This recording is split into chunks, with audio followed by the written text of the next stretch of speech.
हाँ जी, अभी करते हैं स्टार्ट बस। ये 16 चल रहा था, आज खत्म हो जाएगा हमारा। ठीक है, तो पहले बता दो बेटा, स्क्रीन विजिबल है या नहीं और आवाज आ रही है या नहीं? यस सर, आ रही है आवाज। स्क्रीन भी ठीक है, ओके विजिबल है। ओके। तो AS 16 में आज कुछ हमने क्वेश्चन करने हैं प्रैक्टिकल वाली, उसको हम करेंगे। 2 मिनट वेट करो बस, मैं देखता हूँ कहाँ तक हो गया था हमारा। ये कर लिया था हमने।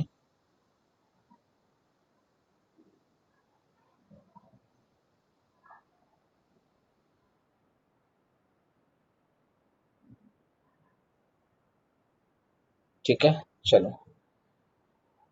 अब थोड़ा सा आज की क्लास में लिखना है आपको, 2 मिनट वेट करेंगे बस, मैं लिखवाता हूँ।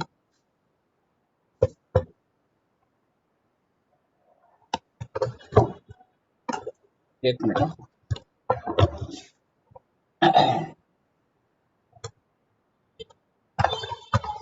तो कुछ क्वेश्चन करा रहे हैं आज की क्लास में, पहले मैं उसके बारे में बात कर लेता हूँ। एक नया डॉक्यूमेंट शेयर करता हूँ आपके साथ,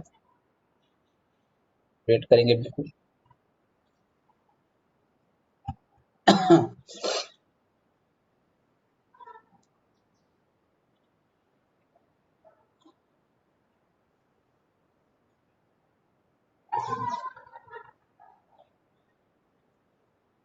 ठीक है, अभी मैंने एक ब्लैंक डॉक्यूमेंट आपसे शेयर किया है, ये विजिबल है या नहीं बताओ? ब्लैंक वाला विजिबल विजिबल है सर। है? ठीक है, ओके। अब यहाँ से हमने करना है basically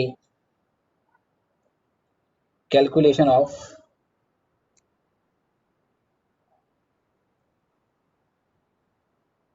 amount of interest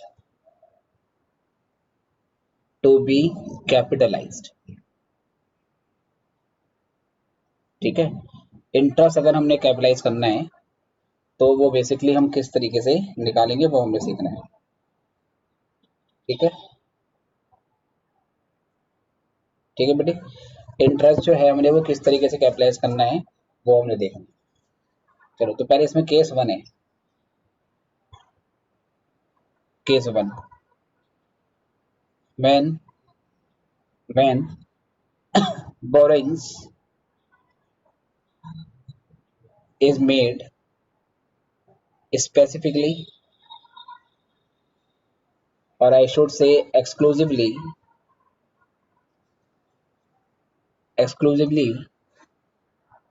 for use in qualifying asset।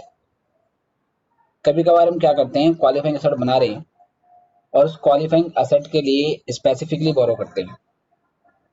ठीक है सर, ये जिसके सपोज एक फैक्ट्री बिल्डिंग बन रही है जो कि क्वालिफाइंग एसेट है, और उस फैक्ट्री बिल्डिंग को बनाने के लिए हमने क्या लिया, लोन लिया। तो वो लोन पूरा का पूरा सिर्फ और सिर्फ फैक्ट्री बिल्डिंग में यूज होगा। तो उस सिचुएशन में पूरा का पूरा इंटरेस्ट जो होगा उसको हम क्या करेंगे, उसको हम कैपिटलाइज कर देंगे। राइट सर, तो इसमें आपको ध्यान रखना है कि अगर हमने बोरोइंग सिर्फ और सिर्फ स्पेसिफिकली एक ही यूज के लिए हमने किया है तो उस केस में आप पूरा इंटरेस्ट निकालोगे और पूरा इंटरेस्ट एक ही बारी में आपको कैपिटलाइज कर देना है। तो इसमें आपको ध्यान से रखना है। ठीक है, in this case entire amount of borrowing cost is capitalized। इस सिचुएशन में हम पूरी की पूरी अमाउंट को क्या कर देंगे, कैपिटलाइज कर देंगे, जितने भी हमने बोरिंग कॉस्ट इनकर करी है। ठीक है, which is incurred during the period. उस साल का, उस टाइम का जितना भी आपका बोरिंग कॉस्ट होगा वो पूरा का पूरा आप क्या करोगे, कैपिटलाइज कर लोगे। कभी कभार ऐसा होता है, सपोज मान लो कि हमने फैक्ट्री बिल्डिंग को बनाने के लिए 20 लाख रुपए का अमाउंट बोरो किया, लेकिन फर्स्ट ईयर में केवल सपोज 8 लाख का अमाउंट ही हमने फैक्ट्री बिल्डिंग में यूटिलाइज किया। 12 लाख का हमारा सरप्लस अमाउंट पड़ा हुआ है और हमको ये पहले से ही पता था कि पूरा 20 लाख फर्स्ट ईयर में हम यूटिलाइज नहीं करने वाले हैं। तो हमने क्या करा कि उस 12 लाख को कुछ समय के लिए इन्वेस्ट कर दिया कहीं और। तो अब क्या होगा सर, 20 लाख का अमाउंट आपने पहले इनिशियली बोरो किया था, उस 20 लाख पे पूरा पूरा इंटरेस्ट आपको निकालना है ना, उसकी पूरी बोरिंग कॉस्ट निकाल देनी है। फिर 12 लाख को आपने टेम्परेरी बेसिस पे कहीं पे इन्वेस्ट किया था, जहां से आपके पास इन्वेस्टमेंट इनकम आ गई। तो अब आप क्या करोगे, नेट बोरिंग कॉस्ट निकालोगे।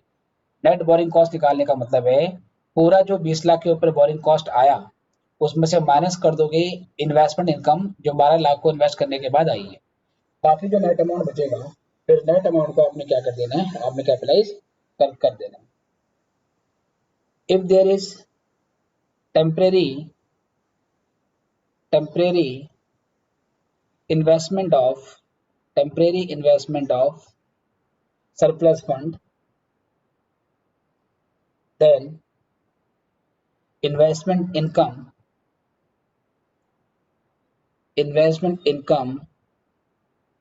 so earned should be subtracted from total amount of borrowing cost for said period। ठीक है, total amount of borrowing cost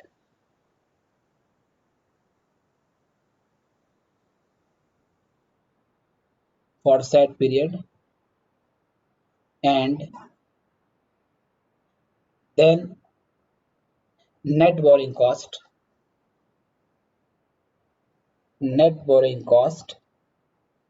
should be capitalized। फिर जो नेट अमाउंट आएगी सर, उस नेट अमाउंट को हम कैपिटलाइज कर लेंगे। तो यहाँ से ये हो गया, हम कह सकते हैं एंस एन द एंटाइटी, मतलब जिसने भी बोरो किया है, should capitalize the following amount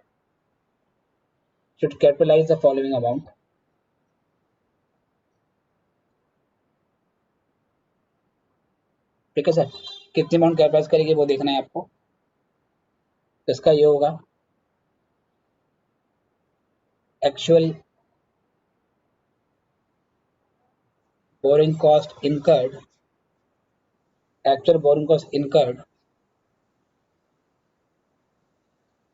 on borrowing cost या on borrowing during the period. पहले कितनी बोरिंग कॉस्ट आपकी थी उसमें से लेस कर देंगे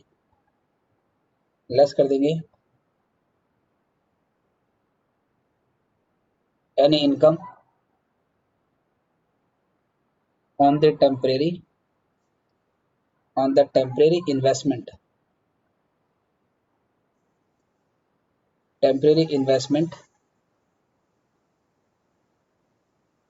of borrowed amount। ठीक है सर। फिर ये जो अमाउंट आएगी इसको हम कैपिटलाइज करेंगे।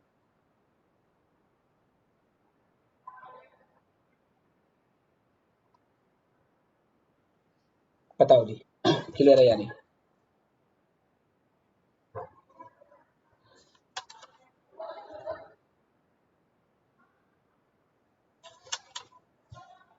तो अगर सम बोरिंग किए गए अमाउंट का यूज सिर्फ और सिर्फ क्वालिफाइंग एसेट के लिए कर रहे हैं तो उस सिचुएशन में आपको पूरा इंटरेस्ट निकाल देना है, और अगर सरप्लस फंड की इन्वेस्टमेंट हुई है उस अमाउंट को माइनस कर देंगे, फिर माइनस करने के बाद नेट अमाउंट को कैपिटलाइज करेंगे।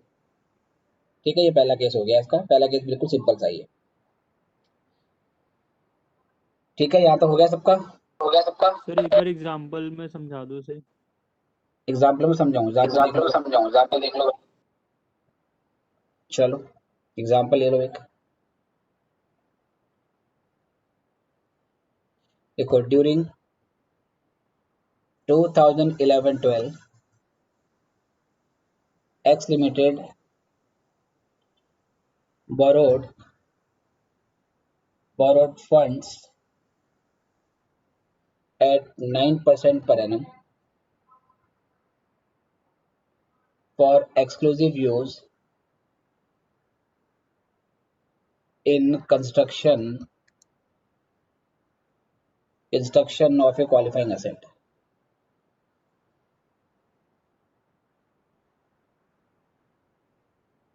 The amount borrowed was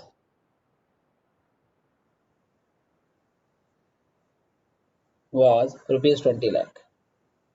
ठीक है सर, 20 लाख बोरो किए थे।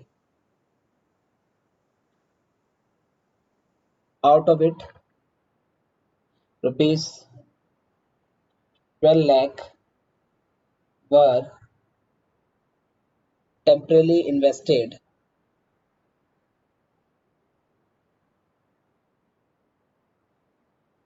at 5%, 5% per annum. Find out amount to be capitalized. आपको पता लगाना है कितनी अमाउंट कैपिटलाइज होगी, ठीक है। तो क्या करोगे जी, पहले आपने 20 लाख बोरो किया था, 20 लाख के पूरे इंटरेस्ट निकालो, है ना। पहले 20 लाख के पूरे इंटरेस्ट निकालना पड़ेगा आपको।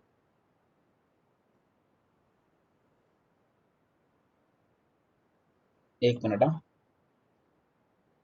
थोड़ा सा गड़बड़ हो गया, हाँ ठीक है हो गया। अब यहाँ से निकालेंगे हम आंसर। कैसे सर, तो पहले यहाँ पे लिखोगे बोरोइंग कॉस्ट इनकर्ड कितनी हुई है, तो 20 लाख बोरो किया है, 20 लाख पे आप 9% इंटरेस्ट निकाल लो। 20 लाख का 9% कितना होता है अभी बता सूजन, 20 लाख का 9% होगा 180। इसमें से कह रहा है 12 लाख हमने इन्वेस्ट कर दिए टेम्परेली, कुछ समय के लिए, इन्वेस्टमेंट इनकम। तो जो 12 लाख है उसका 9% निकाल दे, सॉरी 12 लाख को हमने 5% पे इन्वेस्ट किया है, 12 लाख को हमने 5% पे इन्वेस्ट किया है, तो 12 का 5% निकालो, तो 12 का 5% हो गया आपका कितना 60,000, 60,000। अब ये लेस कर दे कितना आया, 1,20,000, 1,20,000। तो बस ये हो गई amount capitalize, amount to be capitalize इतना आ गया।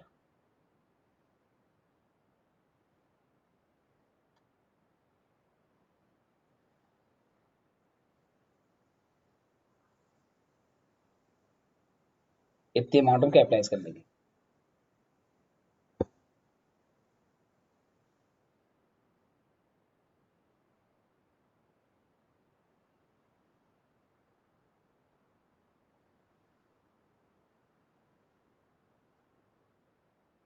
क्लियर हो गया सर। ठीक है, अब यहाँ से केस सेकंड पे आएंगे। If funds are borrowed generally, पहले क्या था स्पेसिफिकली, एक्सक्लूसिवली, अब क्या है जनरली। फंड्स को हमने जनरली बोरो किया है। जनरली बोरो करने का क्या मतलब है कि जैसे आपने 20 लाख का अमाउंट बोरो किया, 20 लाख में से आप कुछ अमाउंट क्वालिफाइंग असेट में भी यूज करोगे और कुछ अमाउंट आप नॉन क्वालिफाइंग असेट में भी यूज करोगे, है ना, या वो अमाउंट एक क्वालिफाइंग असेट में यूज ना होके उसके अलावा किसी और जगह भी यूज हो रही है, ठीक है, तो वो दूसरी क्वालिफाइंग असेट में भी यूज हो सकती है या वो दूसरी नॉन क्वालिफाइंग असेट में भी यूज हो सकती है। मतलब एक ही लोन मल्टीपल जगह यूज हो रहा है, एक ही जगह यूज नहीं हो रहा, उस केस में क्या होगा, if funds are borrowed generally and used for creating या obtaining a qualifying asset.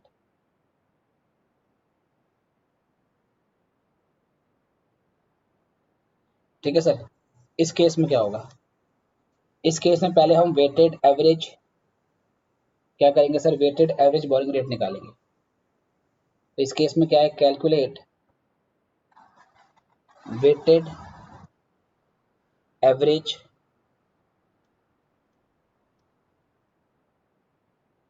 Borrowing rate, weighted average borrowing rate of general borrowings. General borrowings का आपने वेटेड एवरेज रेट निकालना है ना, which was general borrowings outstanding for the year, एक particular year में जितनी भी जनरल बोरिंग्स आउटस्टैंडिंग है उसका आपको निकालना है, ठीक है। And apply this rate, apply this rate, apply this rate to amount spent, तो amount spent on qualifying asset, और क्वालिफाइंग असेट पे कितना अमाउंट आपने स्पेंड किया उस पर रेट अप्लाई करो, ठीक है सर। और ये कैसे होगा इसके बारे में बात करें। चलिए इतना लिखो पहले, फिर मैं सीधे इस पे क्वेश्चन कराता हूँ, तो आपको समझ आएगा। एग्जाम्पल लेके चलेंगे।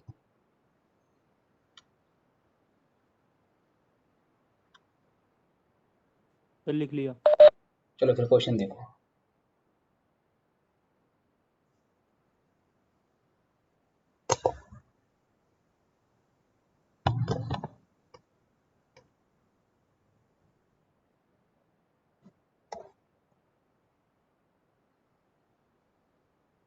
ठीक है, तो थोड़ा मैं नीचे ला रहा हूँ।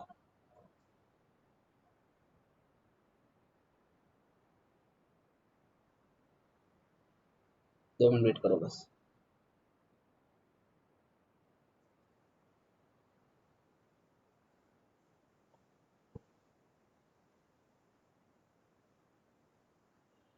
चलिए अब यहाँ से क्वेश्चन देखो एक। एग्जाम्पल कहता है, मान लो एक्स लिमिटेड इज कंस्ट्रक्टिंग, एक मिनट, हाँ, एक्स लिमिटेड क्या कर रही है सर, एक प्लांट और मशीनरी बना रही है। Constructing a plant and the expenditure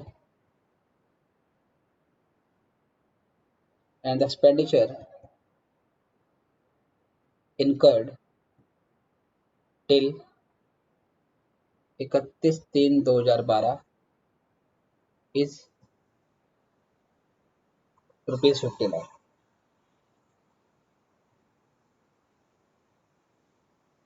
The following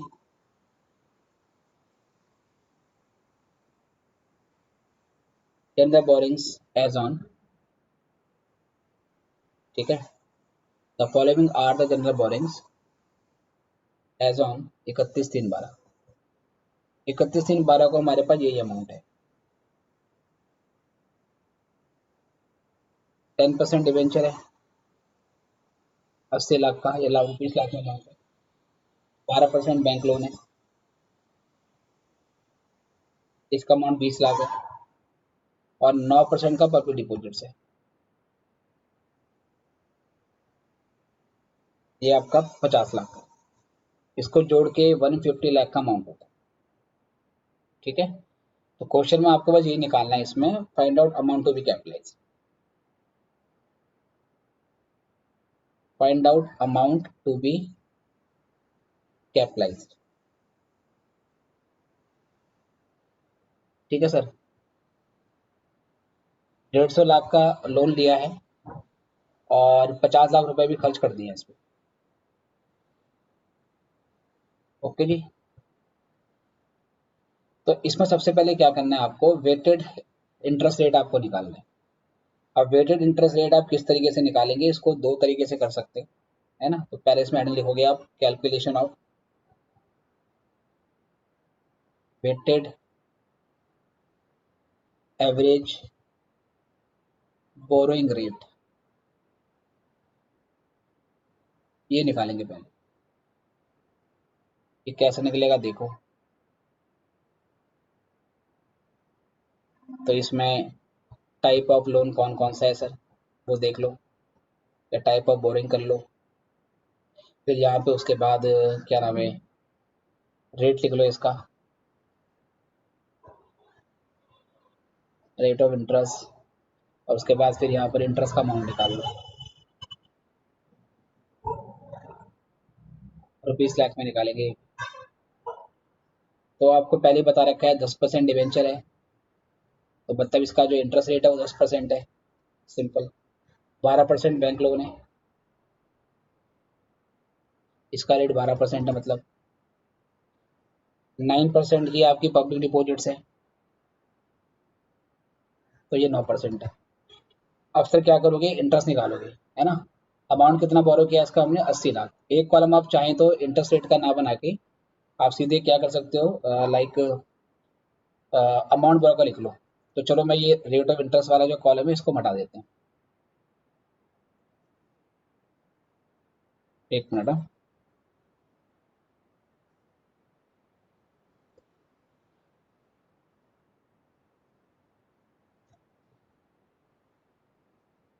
इसको ऐसे करते हैं दोबारा, यहाँ पे टाइप ऑफ लोन, क्योंकि इंटरेस्ट रेट तो नाम से मालूम चल रहा है। यहाँ पे अमाउंट बोरोड, कितना अमाउंट आपने बोरो किया है वो ₹1,00,000 में, और फिर उसके बाद यहाँ से इंटरेस्ट का अमाउंट निकाल दो। चलो, तो सबसे पहले यहाँ पर है आपका 10% डिवेंचर्स, इसका अमाउंट है 80 लाख। फिर है 12% बैंक लोन, इसका अमाउंट है 20 लाख। और फिर है 9% पब्लिक डिपॉजिट्स, इसका है 50 लाख। अब 80 का निकाल दो, 10%। 80 का 10% निकालेंगे तो 8 लाख आएगा। 20 का 12% निकालोगे तो ये आपका आएगा 2.4 लाख। 50 का 9% निकालेंगे तो 4.5 लाख। ये सारा जोड़ दो सर, टोटल कर दो इसको। इसको हम टोटल करते हैं तो कितना आता है, तो ये 8, 2.4, 4.5, ये करने के बाद हमारा अमाउंट आता है 14.90। और ये पूरा बोरिंग्स की अमाउंट है 150 लाख। ठीक है, इंटरेस्ट समझ में आ गया। तो अब यहाँ से निकालेंगे वेटेड एवरेज बोरोइंग रेट, तो 14.90 डिवाइड बाय 150 इंटू 100। तो 14.90 को डिवाइड करेंगे 150 से, इंटू करेंगे 100 से। बताओ कितना आ रहा है। 14.90 डिवाइड बाय 150 इंटू 100। सर 9.9333। 9.93। 9.93, ठीक है, ये आ रहा है। तो 9.93% हमारे यहाँ से रेट आ गया। ठीक है सर। उसके बाद amount spent on plant, that is a qualifying asset. Qualifying asset पे कितना खर्चा किया आपने, उस पे आपने खर्चा किया है 50 लाख का। फिर अमाउंट कैपिटलाइज, कितनी अमाउंट कैपिटलाइज करोगे। फिर ये 50 लाख की अमाउंट पे आप 9.93% का रेट लगा। ठीक है, 50 लाख पे 9.93 का परसेंट।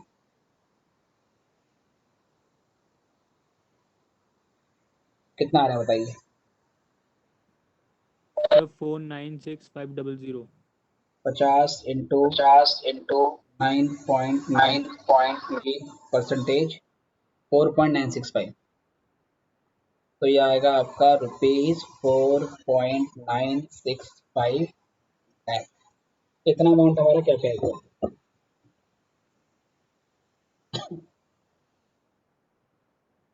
ठीक है, और बाकी जो हमने 9.93% का रेट निकाला है, इसको निकालने का एक तरीका और है, वो भी मैं आपको बताता हूँ।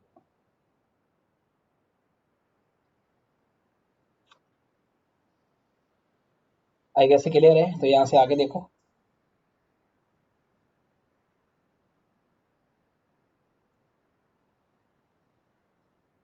ठीक है, देखो alternative method to calculate weighted average borrowing rate, मैंने शॉर्ट में WABR लिख दिया। देखो कैसे कैसे करेंगे। इसने एक तो 80 लाख का लोन लिया था, है ना, एक इसने 20 लाख का लोन लिया था, और एक इसका इसने 50 का लोन लिया था। इन सबका जो टोटल अमाउंट है वो कितना था, इसका टोटल अमाउंट था 150 का। सबका पहले फ्रैक्शन बना लो, 80/150, 20/150 और 50/150, है ना। 80, 20 और 50 का लोन था, इसको पहले फ्रैक्शन में कन्वर्ट किया। फिर फ्रैक्शन में कन्वर्ट होने के बाद इसका रेट ले लो। पहले वाले का रेट था 10%, दूसरे वाले का 12%, और तीसरे वाले का रेट था 9%। ये सब कैलकुलेट करके, राइट सर, बाहर परसेंटेज निकाल। कितना आएगा ये, 80 इंटू 100, ये 800 आ जाएगा, है ना। फिर 20 इंटू 40, मतलब मैं पूरा अगर कर लूँ तो ये 800 हो गया, प्लस ये 240 हो गया, प्लस ये 50 इंटू 450 हो गया।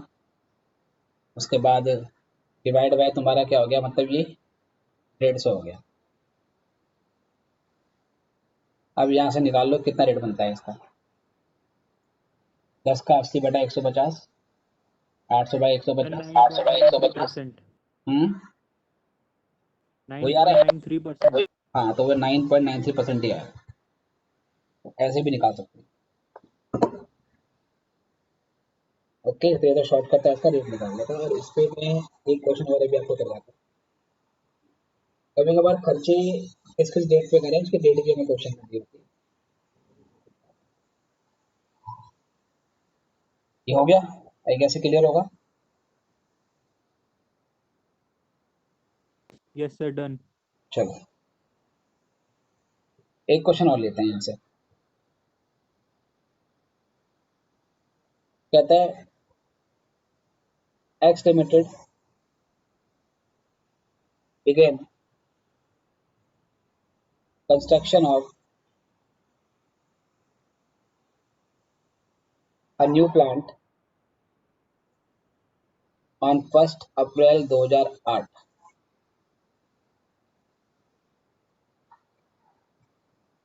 and obtained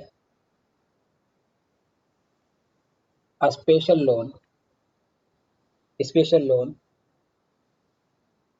of rupees 4 lakh। 4 lakh का लोन है, ये लोन है स्पेशल एट 10%। ठीक है सर। क्वेश्चन में क्या बोलता है कि इसने स्पेशल लोन लिया 4 लाख का एट 10%। ठीक है सर। उसके अलावा कहता है the company also took general borrowings. एक तो स्पेशल लोन है, जनरल बोरिंग भी करी ऑफ रुपीज 23 लाख एट 12% पर annum ऑन सेम डेट। उसी दिन उसने जनरल बोरिंग भी ली थी। कहता है the expenditure on plant was as follow. अब प्लांट पे क्या खर्चा किया वो बता रखा है। The expenditure on plant was as follow. अब डेट के साथ बता रखा है 1 अप्रैल 2008 को खर्चा गया प्लांट पे 5 लाख का। ठीक है, ये पूरा लाख में ही है। उसके बाद 1 अगस्त को, अगस्त आपका मंथ होता है 8, 1/4/2008, यहाँ खर्चा किया 12 लाख का। फिर 1 जनवरी को, 1/1/2009 को खर्चा किया 2 लाख का। ये एक्सपेंस हो गया। उसके बाद फिर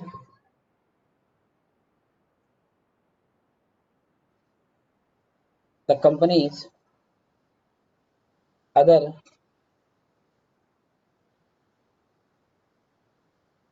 आउटस्टैंडिंग नॉन स्पेसिफिक लोन। चाहिए तो बेटा आपने बता दिया। एक मिनट ना, ये लाइन की जरूरत नहीं है। कंपनी का जो अदर लोन है वो 23 लाख रुपए का है, ये आपको मैंने बता दिया है, तो इसकी जरूरत नहीं है। काट देते हैं फटाफट से। क्वेश्चन में कह रहे हैं find amount to be capitalise. ठीक है भाई, find amount to be capitalise. कितनी अमाउंट आपने कैपिटलाइज करनी है बोरिंग कॉस्ट के नाम पे, in respect of borrowing cost, वो आपको निकालना है। ठीक है सर। कैसे करेंगे देखो, इसमें सबसे पहले खर्चे जो है वो अलग अलग डेट में करेंगे। ओके जी, खर्चे जो करे गए हैं वो अलग अलग डेट पे किए गए हैं, खर्चे के डेट भी दे रखी है। तो जब खर्चे डिफरेंट डेट पे किए होंगे तो सबसे पहले आपको एवरेज एक्यूमुलेटेड एक्सपेंसेस निकालने होते हैं। If expenditure on qualifying asset, if expenditure on qualifying asset is done on different dates throughout the year,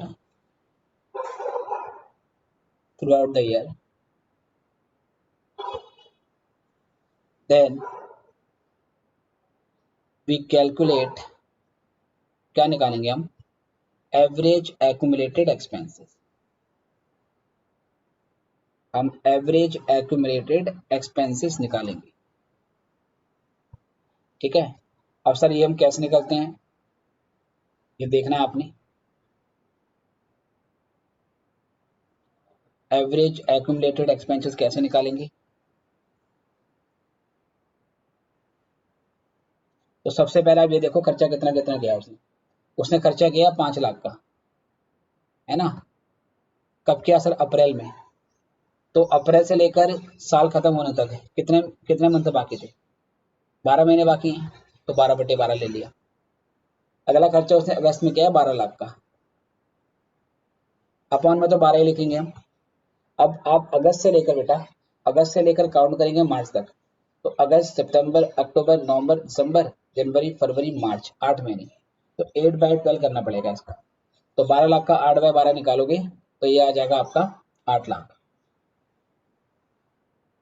अगला खर्चा उसने किया 2 लाख का, और ये कब किया सर, 1 जनवरी को किया। तो जनवरी से लेकर मार्च तक कितने महीने बाकी है, 3 महीने। तो 2 लाख का 3/12 निकालना पड़ेगा। 2 लाख का 3/12 निकालेंगे तो ये आएगा 50,000। तो हम ये मानेंगे कि उसने साल के शुरू में ही 13,50,000 का खर्चा कर लिया था, है ना। वैसे तो 5 लाख, 12 लाख, 2 लाख अलग अलग डेट पे किया है, बट ये 13,50,000 साल के शुरू में ही साल के शुरू में ही खर्च कर देना, और 5 लाख, 12 लाख, 2 लाख अलग अलग डेट पे खर्चा करना, both are one and same thing. तो हम अलग अलग डेट वाले खर्चों को एक इक्विवेलेंट क्या नाम है अमाउंट के बराबर ले आते हैं, जिसको हम एवरेज एक्यूमुलेटेड एक्सपेंसेस बोलते हैं, ठीक है। अब क्या करोगे सर, यहाँ से अमाउंट ऑफ बोरिंग कॉस्ट जो आपने कैपिटलाइज करनी है, borrowing cost to be capitalised, ठीक है। ये कैसे निकालोगे सर, दो तरीके का लोन है। तो पहला, on special loan. Special loan कितने अमाउंट का लिया था सर, स्पेशल लोन 4 लाख का लिया था, ओके जी। उसका क्या इंटरेस्ट रेट है, उसका इंटरेस्ट रेट था 10% का। तो 4 लाख का 10% निकाल दोगे तो आ जाएगा 40,000। उसके बाद ऑन जनरल बोरिंग्स,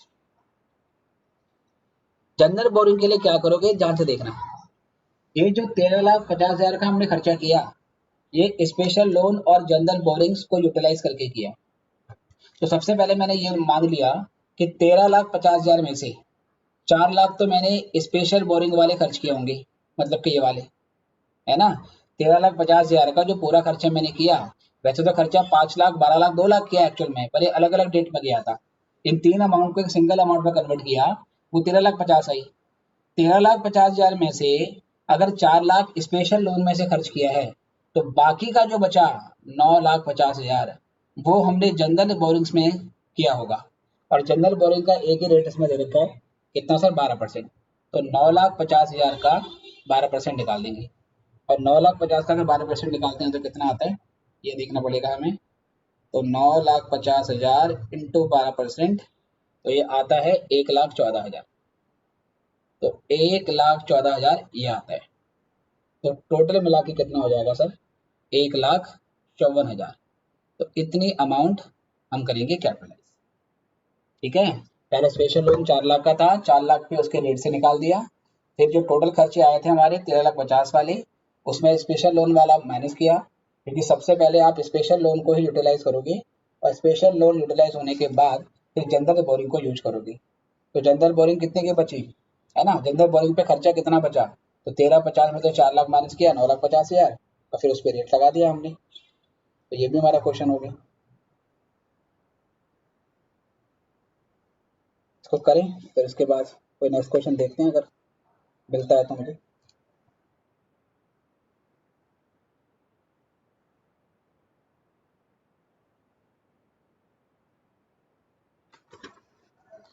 एक क्वेश्चन और करना है इसके बाद, हो गया सर। ठीक है। तो एक क्वेश्चन और देखो बस,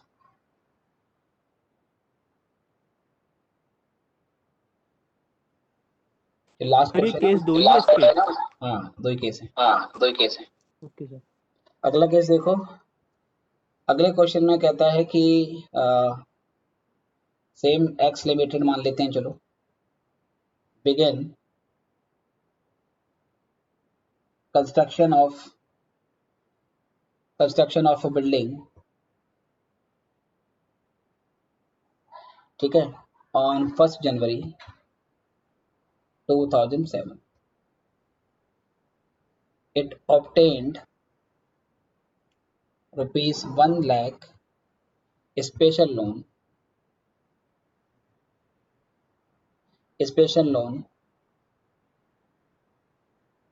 to finance the said asset at 10% per annum. इस रेट पे इसने क्या करा, बोरो करा। इसके अलावा the companies other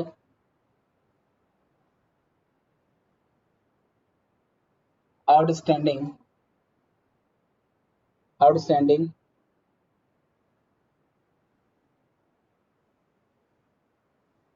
non specific loan was, company का लोन बताएं फिर अलग बेटे, कितनी अमाउंट और कितना इंटरेस्ट रेट। तो स्पेशल लोन के अलावा इसकी 2 जनरल बोरिंग और हैं, जबकि पिछले वाले केस में क्या था, केवल एक ही जनरल बोरिंग थी, इसमें 2 जनरल बोरिंग्स है। तो 5 लाख और 9 लाख। उसके बाद आपको डेट दे रखी खर्चे की, ठीक है।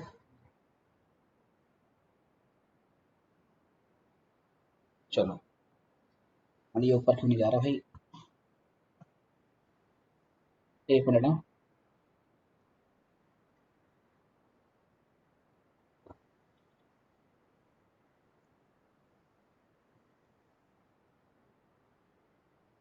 चलो आगे क्वेश्चन बोलता है द एक्सपेंडिचर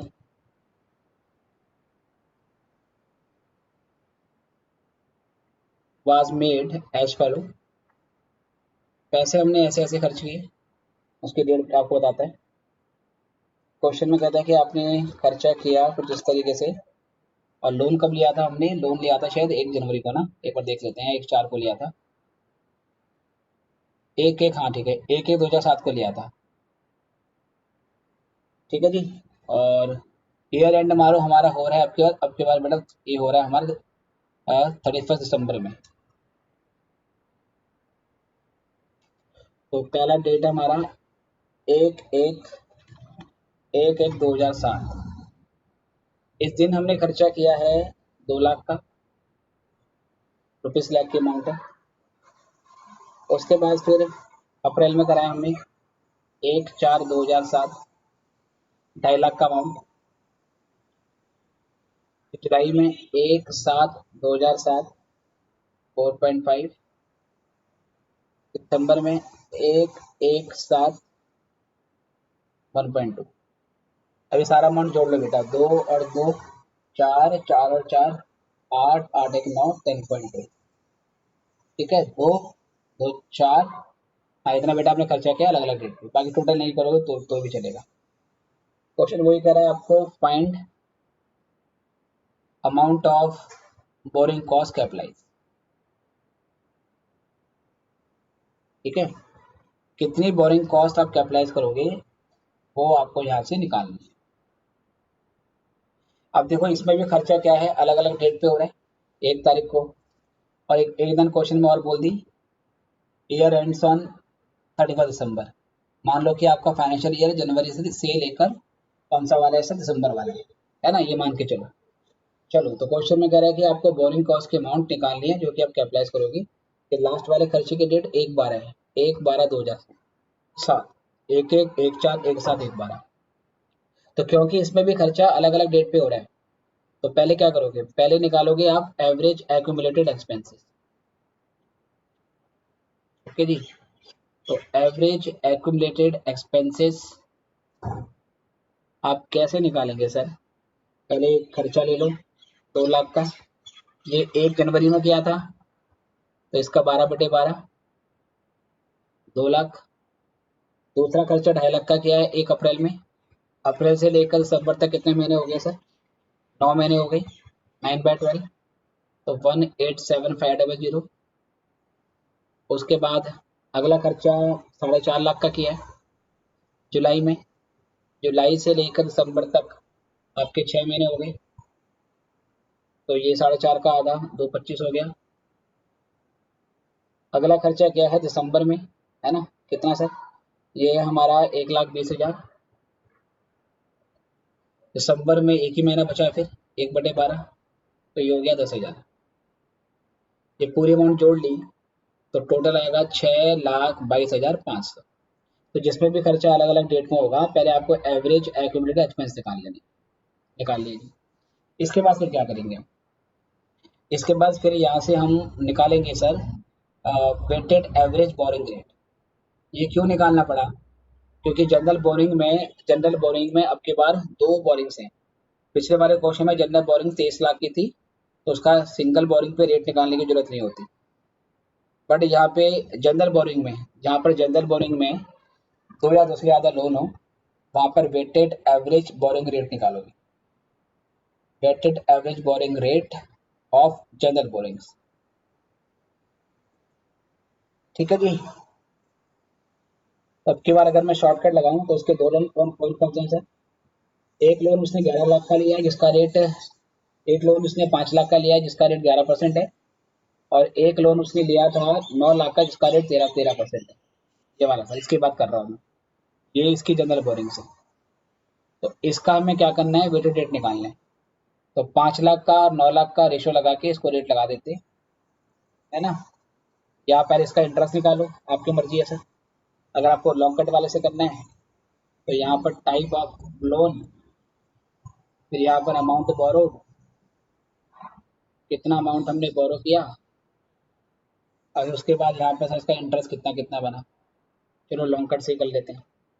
तो एक आपका 11% वाला लोन है, इसकी अमाउंट 5 लाख है। 5 लाख का 11% निकाल लो, 55,000। एक इसका लोन 13% वाला है, इसका अमाउंट 9 लाख है। 9 लाख का 13% निकालो, कितना आएगा? 1,17,000। फिर इंटरेस्ट जोड़ लो पूरा मिला के, तो ये हो गया 172। और ये हो गया आपका 14 लाख। अब यहाँ से रेट निकाल लो, वेटेड एवरेज बोरिंग रेट, है ना। ये शॉर्टकट भी लगा सकते थे। यहाँ से वेटेड एवरेज बोरिंग रेट लगा दिया, तो 1,72,000 डिवाइड बाई 14 लाख इंटू 100। बताओ जी कितना आएगा? तो आई गेस ये आ जाएगा 12.285%। ठीक है, ये कितना आएगा? 12.285 आएगा। अब यहाँ से निकालो अमाउंट टू बी अप्लाई, फटाफट से बिल्कुल। अमाउंट टू बी कैपिटलाइज्ड, तो सबसे पहले on special loan. Special loan आपने 1 लाख का लिया था, उस 1 लाख का अगर हम निकालेंगे कितना रेट था? 10% था। 10,000 तो ये आ गया। उसके बाद on general borrowings, general borrowings का रेट तो आप निकाल चुके हैं, इसका अमाउंट कैसे निकालेंगे? देखो एवरेज एक्यूमुलेटेड एक्सपेंस कितने आए थे हमारे? ये आए हैं हमारे 6,22,500। इस 6,22,500 में से सबसे पहले 1 लाख तो हमने स्पेशल लोन में से खर्च किया होगा, है ना। हमने ऑन एवरेज पूरे साल में 6,22,500 रुपये प्लांट में खर्च किया। कैसे खर्च किया होगा? सबसे पहले 1 लाख स्पेशल लोन वाला खर्च किया होगा, और बाकी का 5,22,500 जनरल बोरिंग्स में से किया होगा। तो 5,22,500 पे इंटरेस्ट निकालेंगे। ठीक है, तो 5,22,500 और उस पे वेटेड रेट 12.285%। तो ये निकाल दो कितना आता है। इसका निकालेंगे तो ये अप्रोक्सीमेटली 64,189 आएगा। इसको जोड़ देंगे तो टोटल 74,189, 74,189। ये इंटरेस्ट आपका क्या प्राइस है? बस ये इसमें लास्ट क्वेश्चन। ठीक है जी, तो ये 16 में इतना ही है। बाकी इसके अलावा इसमें थ्योरी वाला पॉइंट है कि आप बोरिंग कॉस्ट का जो कैपिटलाइजेशन है वो कब स्टॉप करोगे परमानेंटली। कब बोरिंग कॉस्ट का कैपिटलाइजेशन सीज हो जाएगा। सीज का मतलब है कि बोरिंग कॉस्ट कैपिटलाइजेशन बंद हो जाएगा हमेशा के लिए। कब होगा सर? जो आप क्वालिफाइंग एसेट बना रहे हैं वो कभी ना कभी तो कंप्लीट होगी। तो जिस दिन कंप्लीट हो जाएगी उसके आगे का इंटरेस्ट आपको कैपिटलाइज नहीं करना। ठीक है। तो जब वो क्वालिफाइंग असेट लगभग कंप्लीट हो चुकी है, नियर कंप्लीशन पहुंच चुकी है ना, मान के चलो कि अब उसको हम आराम से यूज कर सकते हैं। तो जब वो qualifying asset ready to use हो जाएगी उस दिन के बाद हम बोरिंग कॉस्ट का कैपिटलाइजेशन नहीं करेंगे। तो बस ये आपसे थ्योरी में कई बार पूछ लेते हैं। ओके, बाकी नोट्स मैंने शेयर किए थे पिछले क्लास में, उसकी थ्योरी वगैरह पढ़ लेना और आपके समझ में आए। तो बोरिंग कॉस्ट में इतना ही बेटा, फिर मिलेंगे नेक्स्ट क्लास में। चलिए, good bye. Thank you sir.